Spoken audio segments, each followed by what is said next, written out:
Welcome to how to do channel. எல்லோரும் எப்படி இருக்கீங்க? எல்லோரும் சேஃபாக ஹெல்த்தியாக இருக்கீங்களா? இன்றைக்கி ஒரு ஹெல்த்தியான பாயசம் சொல்ல போகிறேன். வெல்லம், பாசிப்பருப்பு எல்லாம் போட்டது இடிச்சு பிழிஞ்ச பாயசம் அப்படின்னு சொல்லுவாங்க. அதுக்கு தேவையான பொருள் கொஞ்சம் சுக்கு, ஏலக்காய், ஒரு 1/4 கிலோவுக்கு மேலே கொஞ்சம் வெல்லம் உருக்கி வச்சது, ஒரு 1/2 கப் பாசிப்பருப்பு, அப்புறம் தேங்காய் பால் 3 விதமாக பால் எடுத்துக்கணும். தண்ணி ஊற்றாமல் முதல் பால், கொஞ்சம் தண்ணி விட்டு அரைச்சது 2வது பால்,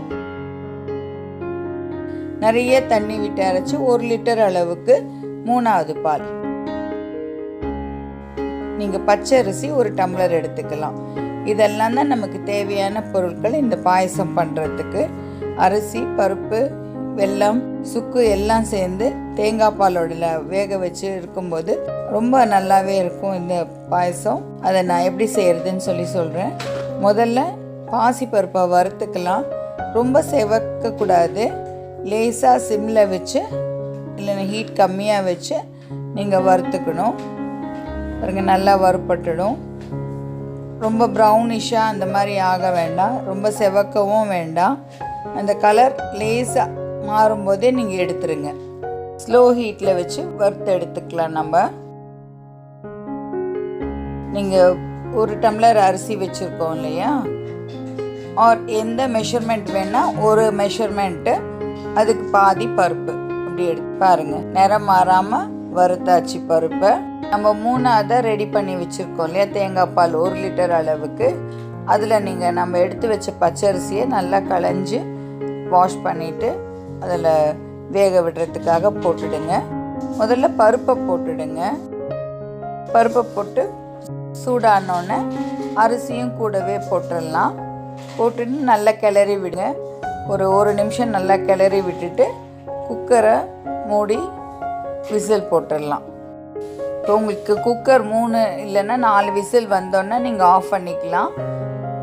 வெயிட்டை எடுத்துட்டிங்கன்னா இப்போ அரிசியும் பருப்பும் நல்லா வெந்திருக்கும். 3வது தேங்காய் பாலில் நல்லா கிளறி விட்டுக்கோங்க. இப்போ நம்ம எடுத்து வச்சுருக்கிற 2வது பாலில் இதில் ஆட் பண்ணிக்கலாம். நல்லா அரிசி பருப்பு நல்லா குழைய விட்டுக்கலாம். கிளறி விட்டால் குழஞ்சிரும். அதில் நீங்கள் இப்போ 2வது பாலை ஊற்றி கொதிக்க விடணும். இன்னும் கொஞ்சம் வேகிறதுக்காக அதை நம்ம ஆட் பண்ணி கொதிக்க விடலாம். உங்களுக்கு இந்த அரிசியும் பருப்பும் இந்த தேங்காய் பாலில் வேக வேக உங்களுக்கு டேஸ்ட் ரொம்பவே நல்லா இருக்கும்.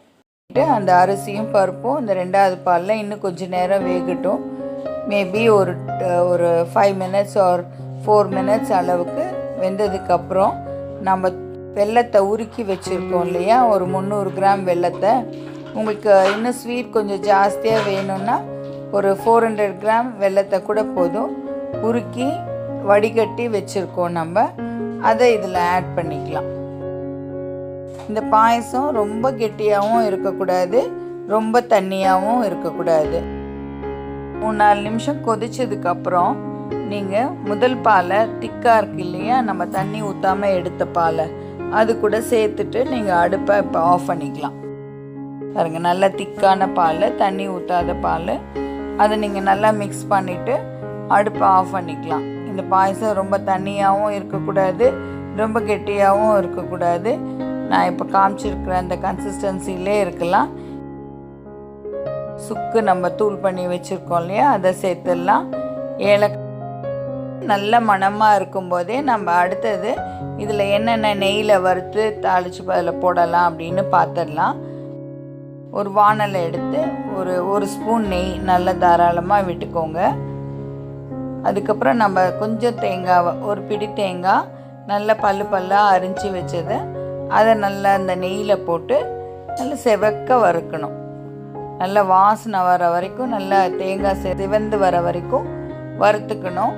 இப்போ இந்த சிவப்பு நிறமாக வந்தோடனே நமக்கு முந்திரி பருப்பு தேவைன்னா முந்திரி பருப்பு சேர்த்துக்கலாம். இல்லை முந்திரி பருப்பு வேண்டாம்னு நினச்சிங்கன்னா ஆப்ஷனல் விட்டுடலாம். இன்னொன்னாலும் நீங்கள் சேர்த்துக்கலாம். நான் இங்கே அதை ஆட் பண்ணல. இதை நல்லா வறுத்த உடனே நம்மளோட பாயசத்தில் இதை சேர்த்துடலாம். பாருங்கள், நம்ம சிவப்பாக வறுத்து வச்சதை நெய்யில் வறுத்து வச்ச முந்திரி பருப்பும் தேங்காயும் சேர்த்துக்கலாம். இந்த பாயசம் அதாவது ஏன் இடித்து பிழிஞ்ச பாயசம்னா தேங்காவை நல்லா இடித்து பால் எடுத்து செஞ்ச பாயசம். பாயசம் கூட பாசிப்பருப்பு, அரிசி, நெய், தேங்காய் பால், அப்புறம் முந்திரி பருப்பு எல்லாமே நம்ம இதில் ஆட் பண்ணியிருக்கோம். ரொம்ப டேஸ்டியாகவும் இருக்கும், ஹெல்த்தியாகவும் இருக்கும். ட்ரை பண்ணி பாருங்களேன். இந்த பாயசத்தை உங்களுக்கு ரொம்ப ரொம்ப பிடிக்கும்னு நினைக்கிறேன் நான். இது ஆஃபன் கேரளாவில் செய்கிற பாயசம்தான். ஓகே, ட்ரை பண்ணுங்கள். இந்த வீடியோ உங்களுக்கு பிடிச்சிருந்தால் லைக் பண்ணுங்கள், ஷேர் பண்ணுங்கள், சப்ஸ்கிரைப் பண்ணுங்கள். Thank you for supporting. Thank you very much.